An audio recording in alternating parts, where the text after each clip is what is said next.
हो प्यार हमारा। Hello hello hello hello hello hello.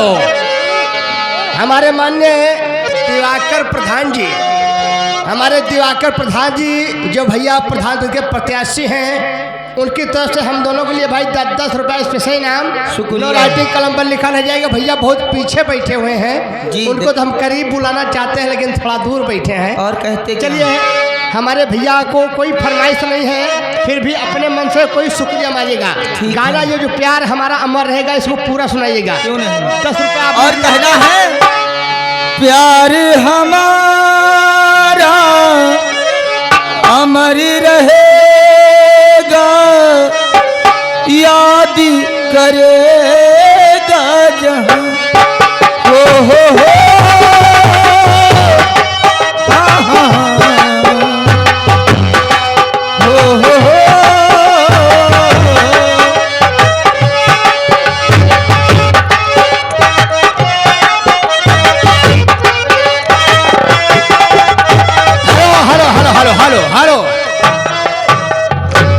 कि हमारे माननीय मुकेश कुमार भाई ग्राम सभा पुल्लुकपुरवा ये प्रधान भैया आपकी बार भी ये चुनाव लड़ रहे हैं बीडीसी का चुनाव लड़ रहे हैं। आप लोग भारी ऑटो से विजयी बनाइए।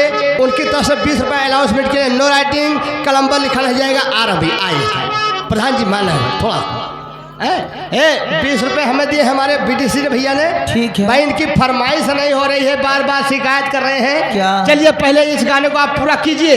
ठीक है प्यार हमारा, उसके बाद में हमारे जो भैया प्रधान जी कह रहे हैं वो बीडीसी जो कहेंगे उसको सुनाना है। शुक्रिया।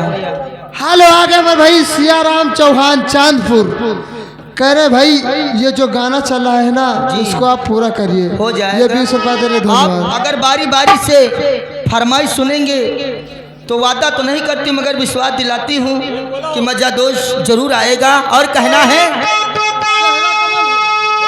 प्यार हमारा अमर रहेगा, प्यार हमारा अमर रहेगा, याद करेगा जहाँ हो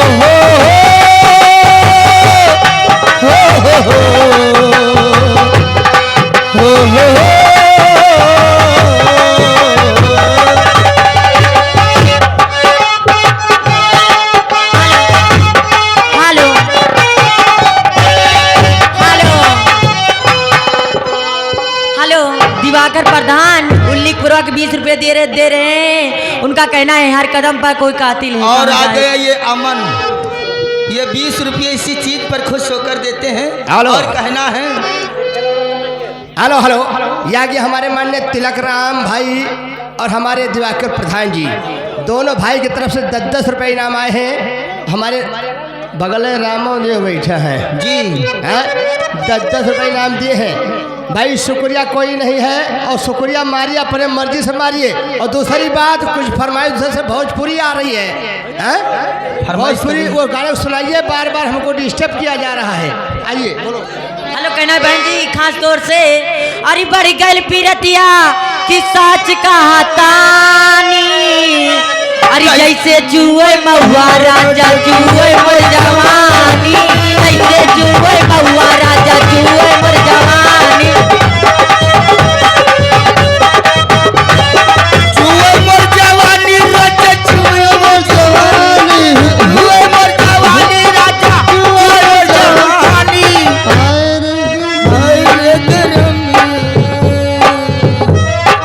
हाय गरमिया छोड़ाए देला पानी, हाय गरमिया छोड़ाए देला। हेलो हेलो हेलो अरे मुकेश बीडीसी पुल्लुकपुरवा निवासी मुकेश बीडीसी। हेलो हेलो हमारे माननीय मुकेश बीडीसी ग्राम सभा पुल्लुकपुरवा भाई अब की बार ये चुनाव लड़ रहे हैं बीडीसी का। भाई आप लोग भाई ऑटो से विजयी बनाइए। 20 रुपये अनाउंसमेंट के लिए नो राइटिंग कलम पर लिखा नहीं जाएगा। गाने की फरमाइश जो आए तुरंत यक लाइन चाहे सुनाओ। कौन सी फरमाइश आई है? चलिए भोजपुरी में मारो है पियवा पातर है कहना है अरे कैसे आऊं मिलने बजेंगे कंगना,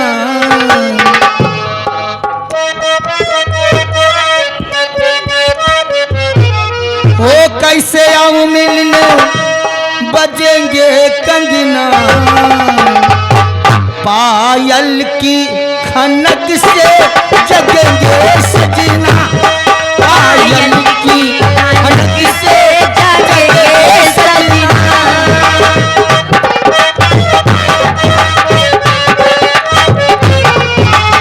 हेलो स्टॉप। आगे हमारे भाई सियाराम चौहान, सियाराम चौहान ये 10 रुपया दे रहे, प्यार झूठा सही दुनिया को दिखाने आ जाओ तो घुस हो गई। राजा पायल उठाएदा आवाज करता, भोजपुरी गाना है। हाँ हेलो मैडम जी, आज सुनाइए। अरे दादा आओ मैडम, प्यार झूठा सही दुनिया को। वो असरिया के तू असरिया हो, आए दो असर यार वो असरिया यानी वो असरिया है, वहू आवती है। हे राजा पायल उठाएदा आवाज करत बा, हमारे भैया की फरमाइश बहुत पीछे से आ रही है और हमारे भैया चल कर आए हैं। भाई ये भोजपुरी गीत है, आप जरूर सुनाइएगा। धन्यवाद। आइए क्या हो, यहाँ आओ, यहाँ उधर आओ ना आओ।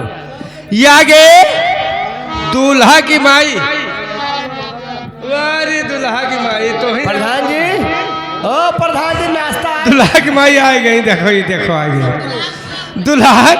बुआ ना हो, अरे दूल्हा दूल्हा की माई दूल्हा का फुफ्फो बैठा बा। कहाँ बैठे, इधर बैठे कहाँ। और 5 तो हुआ है दूल्हा का, ये 100 रुपया दे रहे हैं, लेकिन क्या कह रहे हैं, क्या करे? चवन्नी चाल पे, चवन्नी चाल पे, अठन्नी गाल पे, और रुपया सारे माल पे। ये उनकी तरफ से 50 तुमका दिए, 50 हमका दिए थे। ओहो ओहो, लेकिन एक काम है, क्या है? सोहर सुना दे, बहुत परेशान है। दूल्हा की माई और बुआ वाह हुआ पैसा दिखावत है। दूल्हा की माई बुआ सब इकट्ठे बैठी हैं, सोहर सुनाओ, पैसा जहाँ जाता ना लियो। ए दूल्हा की माई रुके रहा, 50 है। अरे मेरे कहा पहले पैसा ला। हाँ पैसा दे, सोहर सुनो, पैसा दे तू, लाओ लाओ। पैसा ना दे बताओ। आज कर हैया मोरी बहुते पिराए मोरे राजा दरदिया ना जाने रा। आज कर हैया मोरी बहुते पिराए मोरे राजा दरदिया।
आगे हमारे भाई रवि कुमार कुल्ली प्रवर रहने वाले हैं।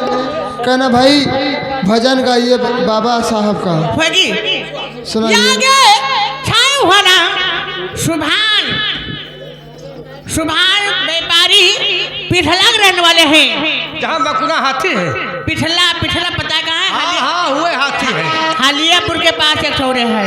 हुआ नहीं ना, ये पिछला है बगल में है। ये हुआ है और का पिछला हुए बगल में है। नहीं नहीं हाँ हाँ, सही है, काली साड़ी लइया कमर में पिस जाए। और दूल्हा के माई हुआ बैठी परेशान है। रुकी रहो दुल्हा की माई और दुल्हा की बुआ हो रही रुकी रहो सोहर तुम्हें के सुनाई है पहले